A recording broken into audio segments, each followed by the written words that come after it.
La question sécuritaire présente d'énormes enjeux et défis, d'où la nécessité de mûrir sans cesse la réflexion stratégique porteuse de nouvelles perspectives pour notre pays face à la complexité des menaces auxquelles nous sommes exposés. C'est le lieu de saluer la nouvelle posture opérationnelle que vous avez adoptée et dont les résultats sont tangibles sur le terrain. Tout en vous invitant à maintenir dans la durée la confiance retrouvée au sein de la troupe, soyez rassurés que l'un des soucis majeurs des autorités de la transition demeure la mise à disposition des moyens adéquats afin de conduire avec professionnalisme et engagement les missions certes difficiles mais nobles dont le succès inspirera les jeunes générations. Cette culture de la bravoure est désormais un devoir collectif à assumer pour que vive notre nation.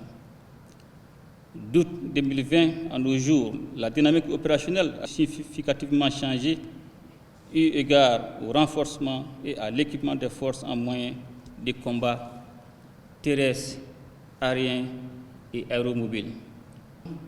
Des communications de nos détracteurs font malheureusement le jeu de ces groupes criminels dans le but de ternir l'image des forces de défense et de sécurité auprès de la population.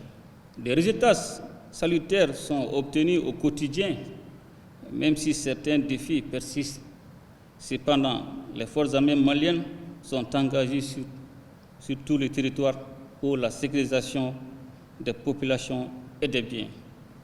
C'est le lieu, à travers Monsieur le ministre de la Défense et des anciens combattants, de féliciter l'ensemble des forces de défense et de sécurité pour leur courage et leur dévouement au service de la patrie. Tout en m'inclinant sur la mémoire de ceux qui sont tombés sur le champ de l'honneur, je souhaite un prompt rétablissement aux blessés. Pour le retour de l'État et des services sociaux de base dans les localités éprouvées par le terrorisme, le rôle des forces de défense et de sécurité est d'une importance capitale. Ce rôle est d'autant plus indiscutable qu'il concerne aussi bien la phase offensive des conflits que celle de la reprise des activités de développement et de stabilisation. Cette journée de rencontre sera instituée afin d'établir un cadre d'échange entre le président et les forces de défense et de sécurité, en mesure de faire régulièrement le point des acquis, d'en tirer les leçons pour les perspectives. C'est également l'occasion pour moi de saluer les relations de coopération exemplaires et fructueuses entre le Mali et les États partenaires qui ont fait le choix courageux de rester à nos côtés malgré la période difficile que notre pays traverse. Nous devons donc être essentiellement à l'écoute de notre peuple et être sensibles aux attentes de nos populations.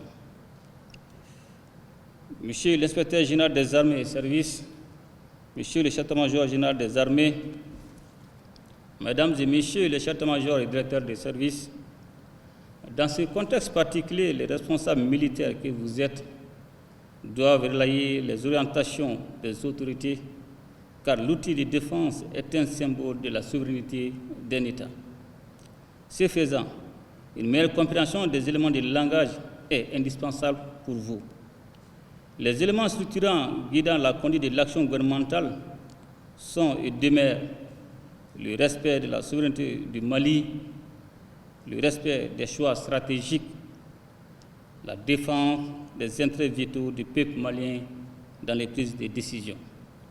En dépit de notre abnégation, de multiples manipulations sont entreprises par certains acteurs, qu'ils soient internes ou externes, pour nous faire douter du bien fondé de notre dynamique de refondation de l'État en général et de la restructuration de notre outil de défense en particulier.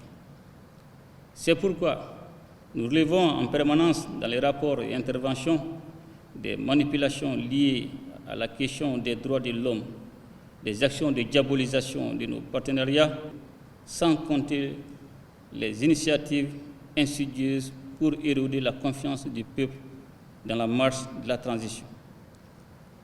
Qu'à cela ne tienne, nous devons résister à ces tentatives regrettables et nous concentrer davantage sur nos objectifs de sécurisation, de pacification et de développement du Mali pour le bien des populations.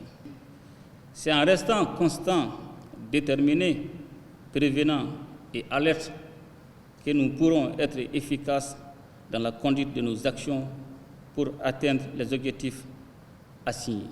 Nous continuerons le travail entamé dans le cadre de la sécurisation intégrale du pays, tout en créant les conditions optimales d'une paix durable.